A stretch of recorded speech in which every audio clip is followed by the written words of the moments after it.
Hello everyone and welcome back to our channel. My name is Eden. And I'm Avery. It's so great to be with you all today.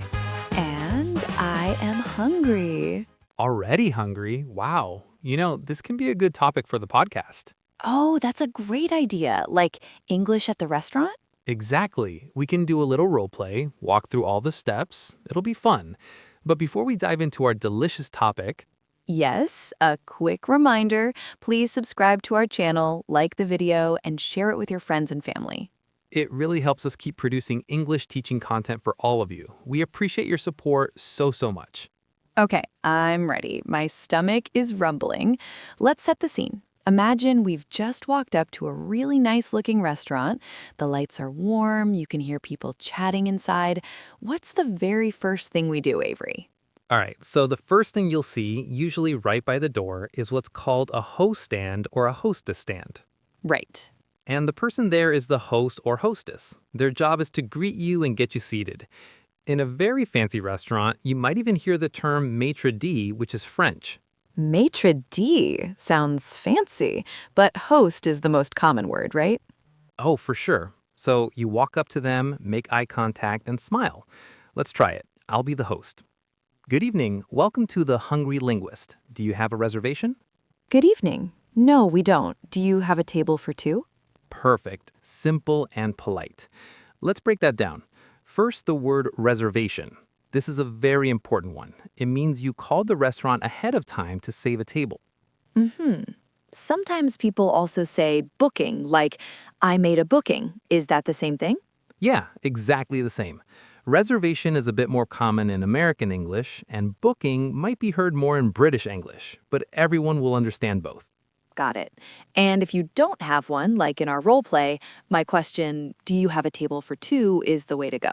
Yep, or you could say, a table for two, please, or even more casually, just the two of us tonight. The host will understand. Okay, so what happens next? What does the host say? Well, there are two possibilities. The happy one is, of course, right this way, please, and they lead you to your table. Yay, the best case scenario. But if the restaurant is busy, you might hear something like, it'll be about a 20-minute wait. Ah, the dreaded wait. So what do we do then? They'll ask for your name and phone number to put you on the wait list. Sometimes they give you a little electronic device called a buzzer that lights up and vibrates when your table's ready. Oh yeah, I know those. It's so exciting when it finally goes off. It really is. But for our story, let's say we get a table right away. Okay, so the host says, right this way, and we follow them through the restaurant to a cozy little table in the corner. They put the menus down and say, They'll usually say, enjoy your meal, and then add, your server will be right with you.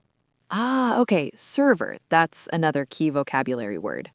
It is. People used to say waiter for a man and waitress for a woman, and you still hear those terms, of course.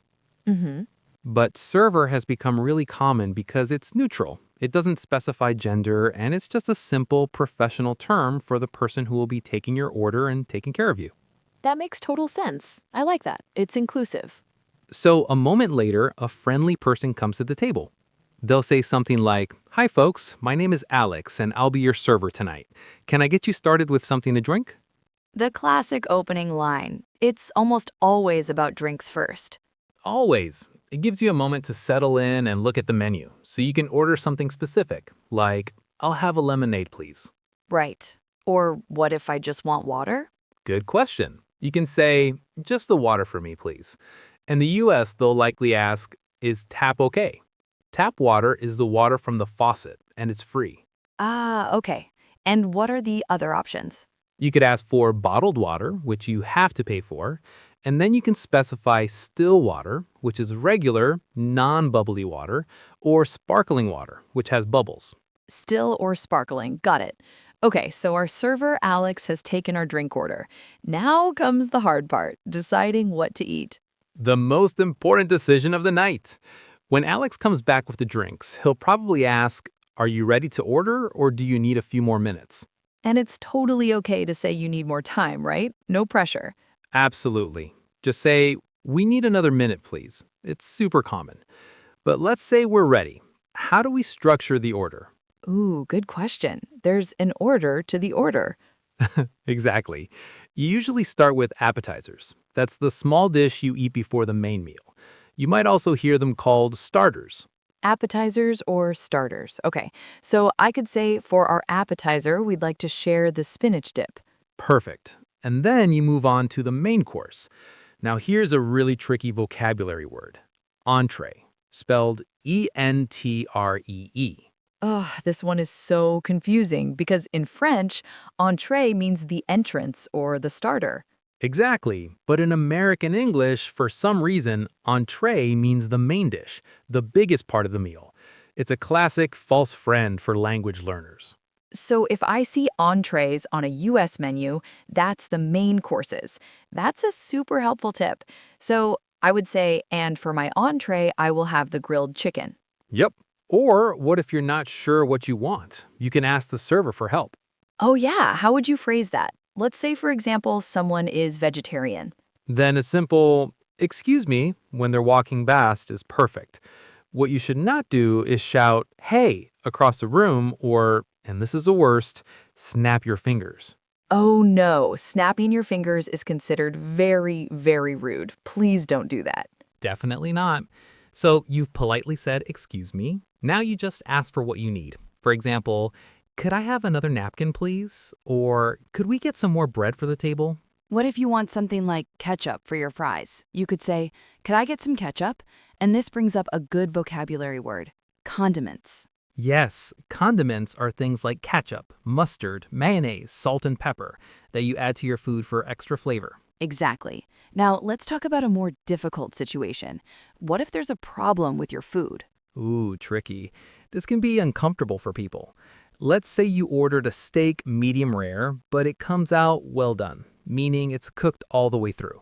Right. What's the polite way to handle that? Again, get the server's attention politely. Then the magic phrase is, I'm sorry, but it softens the complaint. So you could say, excuse me, I'm sorry, but I ordered my steak medium rare and this seems to be well done. That's perfect. You're not accusing anyone. You're just stating a fact. And almost always, they'll be very apologetic and fix it for you immediately. Right. They'll say something like, oh, I'm so sorry about that. Let me get you a new one right away. Okay, so problem solved.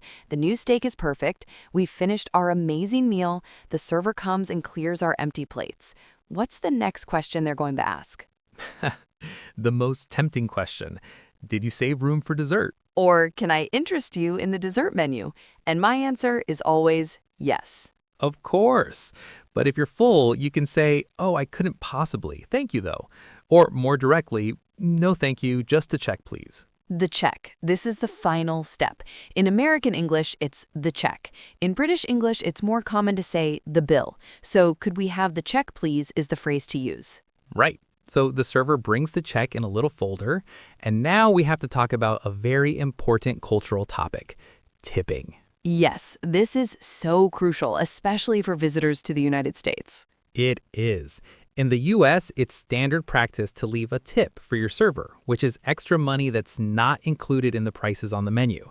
The standard amount is between 15 and 20% of the total bill. And it's not really optional. The minimum wage for servers is very low because they're expected to make most of their money from tips. That's the key point. In many other countries, a service charge is already included in the price or tipping is not expected. So it's very important to know the local custom wherever you are. Okay, so we've calculated the tip, we're ready to pay. We can pay with cash or with a credit card. Yep, and one last scenario, what if we want to pay separately? The phrase for that is to split the check. You can just ask the server, could we please split the check? And they can split it evenly in half, or sometimes you can even tell them which items each person had. So handy. And that's it. We've paid, we say thank you to our server, and we leave. We have successfully navigated a meal in English. Wow, I feel like we just had a full 3-course meal. My imaginary stomach is full. Me too. And now I'm actually hungry for real. That was a lot of great vocabulary and phrases we covered. Totally. Let's do a super quick recap of the key vocab. Let's do it. We had reservation, host, server, Appetizer, entree, and specials. condiments, the check, and tipping. Awesome. We really hope this was super helpful for your next restaurant visit in an English-speaking country. You've got this. Definitely. Let us know in the comments if you have any other questions or maybe other situations you'd like us to cover. Thanks so much for listening. Bye, everyone.